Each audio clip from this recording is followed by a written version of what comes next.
வணக்கம். சுப்ரீம் செய்திகளுக்காக இரா செல்வமணி. இன்றைய முதன்மை செய்திகள். முதலமைச்சர் ரங்கசாமி தட்டாஞ்சாவடி மற்றும் மங்கலம் ஆகிய 2 தொகுதிகளில் போட்டியிட தனது வேட்புமனுவை தாக்கல் செய்தார். சீட்டு மறுக்கப்படுவதாக செய்தி கிடைத்ததை அடுத்து ஊசுடு தொகுதி பாஜக எம்எல்ஏ ஒன்றிய அமைச்சருடன் பேச்சுவார்த்தை நடத்த சென்றார். ஆனால் முற்றுகையிட முயன்றதாக கூறி ஹோட்டலின் 2 நுழைவாயிலை மூடி போலீசார் பலத்த பாதுகாப்பு. புதுச்சேரியில் இளைஞர் வாக்காளர்களை ஊக்குவிக்கும் விதமாக ஸ்வீப் எனும் விழிப்புணர்வு நிகழ்ச்சி நடைபெற்றது. இனி விரிவான செய்திகள். புதுச்சேரி முதலமைச்சர் ரங்கசாமி தட்டாஞ்சாவடி மற்றும் மங்கலம் ஆகிய 2 தொகுதிகளில் போட்டியிட தனது வேட்புமனுவை தாக்கல் செய்தார். புதுச்சேரி தேசிய ஜனநாயக கூட்டணியின் தலைவரும் முதலமைச்சருமான ரங்கசாமி வேட்புமனு தாக்கல் செய்ய தனது இல்லத்திலிருந்து புறப்பட்டு கதிர்காமம் பகுதியில் உள்ள முருகன் கோயிலில் சாமி தரிசனம் செய்தார். பிறகு அங்கிருந்து புறப்பட்ட முதலமைச்சர் ரங்கசாமி தட்டாஞ்சாவடி ஆதிதிராவிட நலத்துறையில் உள்ள தேர்தல் நடத்தும் அதிகாரியிடம் தட்டாஞ்சாவடி தொகுதியில் போட்டியிட தனது வேட்புமனுவை தாக்கல் செய்தார். அதனைத் தொடர்ந்து சாரம் பழைய கலெக்டர் அலுவலகத்தில் மங்கலம் தொகுதியில் போட்டியிட தேர்தல் நடத்தும் அதிகாரியிடம் முதலமைச்சர் ரங்கசாமி தனது 2வது வேட்புமனுவை தாக்கல் செய்தார். முதலமைச்சர் ரங்கசாமி கடந்த முறையை போன்றே இந்த முறையும் 2 தொகுதிகளில் போட்டியிட முடிவு செய்துள்ளார். அதில் தற்போது சட்டமன்ற உறுப்பினராக இருக்கக்கூடிய தட்டாஞ்சாவடி தொகுதியிலும் மற்றொரு தொகுதியாக மங்கலம் தொகுதியிலும் போட்டியிட வேட்புமனுவை தாக்கல் செய்துள்ளார்.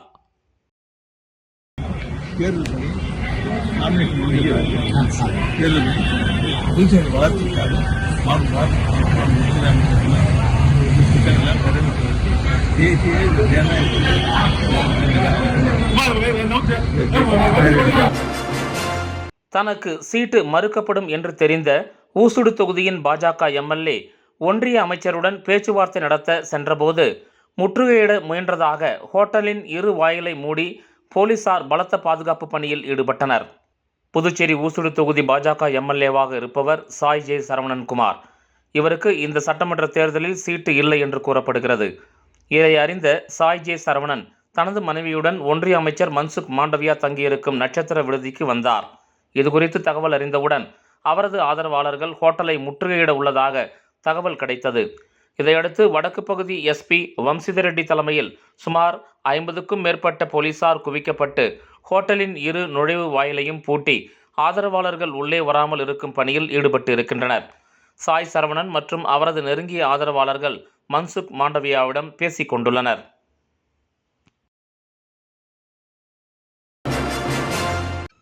புதுச்சேரியில் இளைஞர் வாக்காளர்களை ஊக்குவிக்கும் விதமாக ஸ்வீப் எனும் விழிப்புணர்வு நிகழ்ச்சி நடைபெற்றது. இளைஞர்களிடையே வாக்காளர் விழிப்புணர்வை உயர்த்தி பொறுப்பான வாக்களிப்பை ஊக்குவிக்கும் நோக்கத்தில் ஸ்வீப், அதாவது systematic voters education and Electral participation திட்டத்தின் கீழ் இன்று ஆச்சாரியா கலை மற்றும் அறிவியல் கல்லூரி மற்றும் மகாத்மா காந்தி முதுநிலை பல் மருத்துவக் கழகம் ஆகிய கல்வி நிறுவனங்களில் விழிப்புணர்வு நிகழ்ச்சிகள் நடைபெற்றன. இந்த நிகழ்ச்சிகளை ஸ்வீப் நோடல் அதிகாரி டாக்டர் கோவிந்தசாமி அவர்கள் தலைமையேற்று ஜனநாயகத்தில் ஒவ்வொரு குடிமகனின் பங்கு முக்கியம் என்பதை வலியுறுத்தி உரையாற்றினார். ஆச்சாரியா கலை மற்றும் அறிவியல் கல்லூரியில் நிகழ்ச்சி ELC நோடல் அதிகாரி திரு நேத்தியா அவர்களால் சிறப்பாக ஒருங்கிணைக்கப்பட்டது. இந்த நிகழ்ச்சியில் மாணவர்கள் உற்சாகமாக கலந்து கொண்டனர். சமூக ஊடகங்களில் பரவும் தவறான தகவல்கள் மற்றும் தவறான வழிநடத்தல்கள், அதாவது மிஸ்இன்ஃபர்மேஷன் அண்ட் டிஸ்இன்ஃபர்மேஷன் குறித்து டாக்டர் கோவிந்தசாமி அவர்கள் எச்சரித்து தகவல்களை பகிர்வதற்கு முன்னர் அவற்றை சரிபார்க்கும் பொறுப்பு ஒவ்வொரு இளைஞருக்கும் இருப்பதை வலியுறுத்தினார்.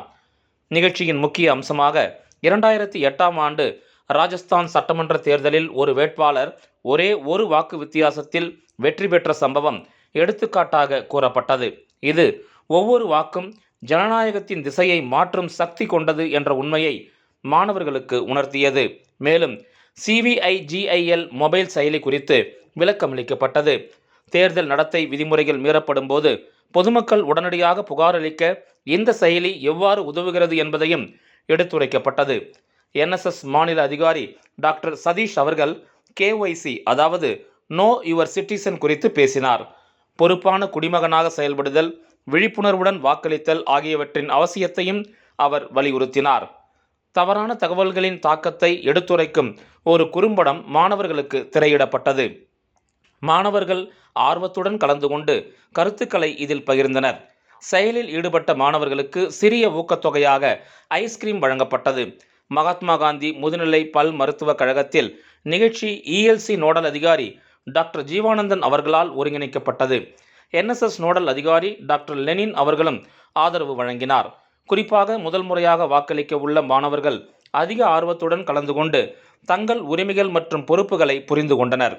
இந்த நிகழ்ச்சிகளில் முக்கியமாக கவனம் செலுத்தப்பட்ட அம்சங்கள் யாதெனில் 100% வாக்காளர் விழிப்புணர்வு மற்றும் பங்கேற்பை உறுதி செய்தல், தவறான தகவல்கள் மற்றும் போலி செய்திகள் குறித்து விழிப்புணர்வு ஏற்படுத்துதல், சமூக ஊடகங்களை பொறுப்புடன் பயன்படுத்துதல், CVIGIL போன்ற குடிமக்கள் பயன்பாட்டு செயலிகளை அறிமுகப்படுத்துதல், இளைஞர்களிடையே ஜனநாயக மதிப்புகளை வலுப்படுத்துதல் ஆகியவை ஆகும்.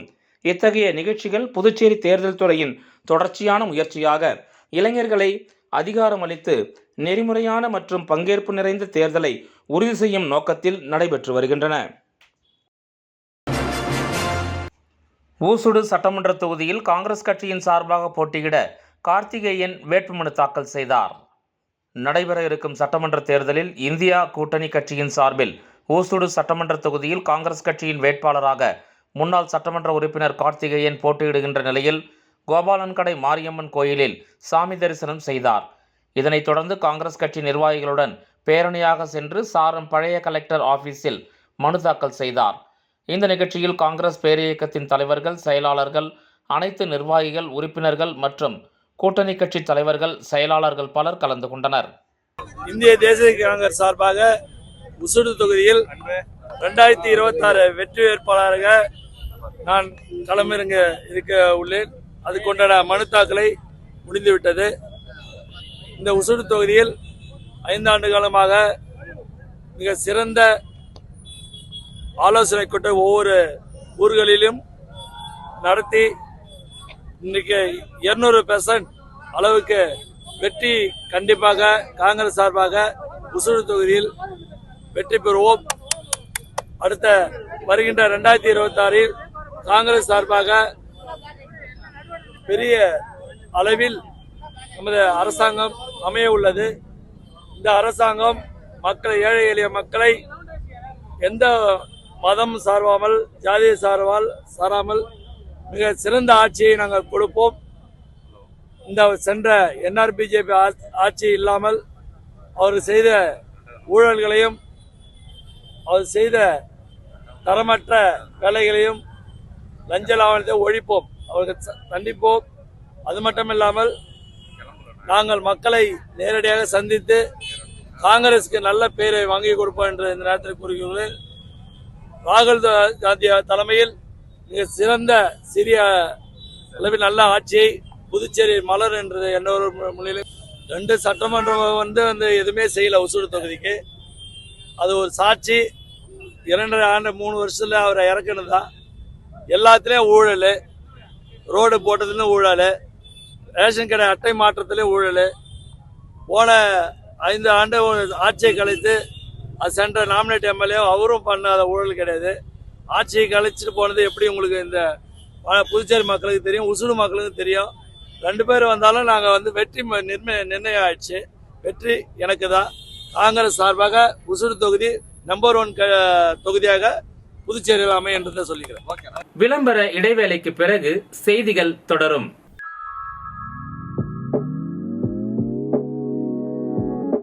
ஜோசாலுகாஸில் இயர் எண்ட் சேல் வந்தாச்சு. தங்க நகைகளுக்கான சேதார கட்டணத்தில் பிளாட் 50% தள்ளுபடி பெறுங்கள். இப்பவே ஷாப்பிங் செய்யுங்க.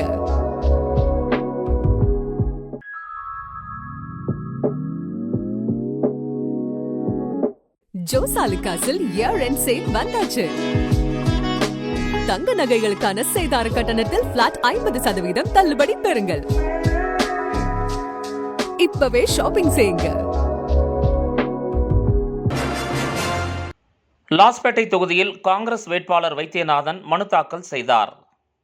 புதுச்சேரி லாஸ்பேட்டை தொகுதியில் காங்கிரஸ் கட்சி சார்பில் சட்டமன்ற தேர்தலில் போட்டியிடும் வேட்பாளராக வைத்தியநாதன் தனது ஆதரவாளர்களுடன் இன்று வேட்புமனு தாக்கல் செய்தார்.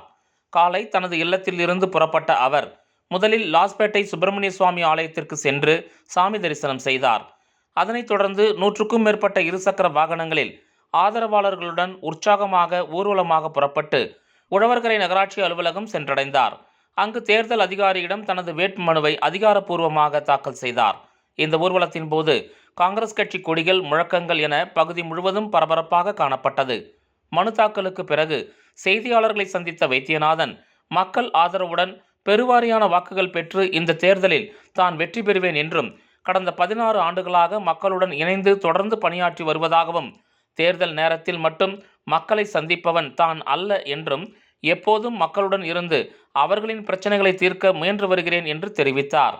மேலும் இந்த முறை மக்களின் ஆதரவு உறுதியாக இருப்பதால் வெற்றி நிச்சயம் என்ற நம்பிக்கையையும் அவர் வெளிப்படுத்தினார். சிலிண்டர் மற்றும் எரிவாயு பிரச்சனையை முன்வைத்து லெனின்துரை வித்தியாசமாக பிரச்சாரம் மேற்கொண்டார். புதுச்சேரி காமராஜர் நகர் சட்டப்பேரவை தொகுதியில் சோசியலிஸ்ட் கம்யூனிஸ்ட் கட்சியின் சார்பில் போட்டியிடும் வழக்கறிஞர் லெனின்துரை பொதுமக்கள் எதிர்கொள்ளும் சிலிண்டர் மற்றும் எரிவாயு தட்டுப்பாட்டு பிரச்சனையை முன்வைத்து வித்தியாசமான முறையில் தனது வேட்புமனு தாக்கல் செய்ய உள்ளார். அதன்படி அவர் மாட்டு வண்டியில் தொகுதி முழுவதும் ஊர்வலமாக சென்று மக்களின் கவனத்தை ஈர்க்க திட்டமிட்டுள்ளார். இந்த நிலையில் சமீப காலமாக எரிவாயு சிலிண்டர் விலை உயர்வு மற்றும் கிடைக்காத நிலை காரணமாக பொதுமக்கள் கடும் சிரமம் அனுபவித்து வருகின்றனர். குறிப்பாக ஏழை மற்றும் நடுத்தர குடும்பங்கள் அன்றாட சமையலுக்கே சிக்கல் எதிர்கொள்ளும் நிலை ஏற்பட்டுள்ளதாக கூறப்படுகிறது. இந்த பிரச்சினைக்கு தீர்வு காண அரசின் கவனம் தேவை என லெனின்துரை வலியுறுத்தியுள்ளார். மேலும் இந்த ஊர்வலத்தின் மூலம் வீடுதோறும் சென்று மக்களின் குறைகளை கேட்டு அவற்றை தேர்தல் வாக்குறுதிகளில் பிரதிபலிக்கப் போவதாகவும் தெரிவித்துள்ளார். தேர்தல் சூழலில் இந்த வகையான பிரச்சார முயற்சி காமராஜ் நகர் தொகுதியில் அரசியல் வட்டாரங்களில் பரபரப்பை ஏற்படுத்தியுள்ளது.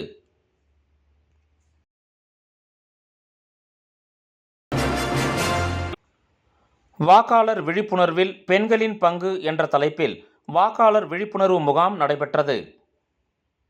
மாவட்ட தேர்தல் அதிகாரி அலுவலகம் விடுத்துள்ள செய்திக்குறிப்பில், புதுச்சேரி லாஸ்பேட்டையில் உள்ள அரசு மகளிர் பொறியியல் கல்லூரியில் எதிர்வரும் புதுச்சேரி சட்டப்பேரவை தேர்தலுக்கான வாக்காளர் விழிப்புணர்வு பிரச்சாரத்தின் ஒரு பகுதியாக வாக்காளர் விழிப்புணர்வில் பெண்களின் பங்கு என்ற தலைப்பில் வாக்காளர் விழிப்புணர்வு முகாம் நடைபெற்றது. மாவட்ட ஆட்சியர் மற்றும் மாவட்ட தேர்தல் அதிகாரி குலோத்துங்கன் அவர்கள் இதில் சிறப்பு விருந்தினராக கலந்து கொண்டு வாக்காளர் விழிப்புணர்வு நிகழ்ச்சியினை துவக்கி வைத்து, நாம் அனைவரும் தவறாமல் வாக்களித்திட வேண்டும் என்றும், கண்ணியமாக வாக்களிப்போம் என்று உறுதி கொள்வோம் என கூறினார். இது மட்டுமல்லாமல் 85 வயது கடந்த முதியவர்களுக்காக உள்ள வீட்டிலேயே வாக்களிக்கும் வசதிகள் மற்றும் தேர்தல் விதிமுறைகள் மீறல்கள் பற்றி தெரிந்தால் 1950 என்ற கட்டணமில்லா தொலைபேசி எண் வசதி, வேட்பாளர்கள் பற்றி தெரிந்து கொள்ள KYC மொபைலி செயலி போன்றவற்றை பலர் தெரிந்து கொள்ளுதல் அவசியம் என்றும் எடுத்துரைத்தார். மகளிர் பொறியியல் கல்லூரியின் முதல்வர் முனைவர் தணிகாச்சலம் மற்றும் பேராசிரியர்கள் பலர் இதில் கலந்து கொண்டனர். சுமார் 300 மாணவியர்கள் இந்த வாக்காளர் விழிப்புணர்வு முகாமில் கலந்து கொண்டனர். முன்னதாக நடைபெற்ற வாக்காளர் விழிப்புணர்வு கருத்துக்கள் அடங்கிய டிஜிட்டல் போஸ்டர் தயாரித்தல், பேச்சு போட்டி மற்றும் ஓவியம் வரைதல் போட்டிகளில் வெற்றி பெற்ற மாணவிகளுக்கு மாவட்ட ஆட்சியர் மற்றும் மாவட்ட தேர்தல் அதிகாரி குலோத்துங்கன் அவர்கள் பரிசுகள் வழங்கினார். நிகழ்ச்சியினை மாவட்ட தேர்தல் அதிகாரி அலுவலகத்தின் வாக்காளர் விழிப்புணர்வு பிரிவு ஏற்பாடு செய்திருந்தது. முதலமைச்சர் ரங்கசாமி தட்டாஞ்சாவடி மற்றும் மங்கலம் ஆகிய 2 தொகுதிகளில் போட்டியிட தனது வேட்புமனுவை தாக்கல் செய்தார். சீட்டு மறுக்கப்படுவதாக செய்தி கிடைத்ததை அடுத்து ஊசுடு தொகுதி பாஜக MLA ஒன்றிய அமைச்சருடன் பேச்சுவார்த்தை நடத்த சென்றார். ஆனால் முற்றுகையிட முயன்றதாக கூறி ஹோட்டலின் 2 நுழைவாயிலை மூடி போலீசார் பலத்த பாதுகாப்பு. புதுச்சேரியில் இளைஞர் வாக்காளர்களை ஊக்குவிக்கும் விதமாக ஸ்வீப் எனும் விழிப்புணர்வு நிகழ்ச்சி நடைபெற்றது. இந்த செய்தி அறிக்கை இத்துடன் நிறைவு பெறுகிறது. வணக்கம்.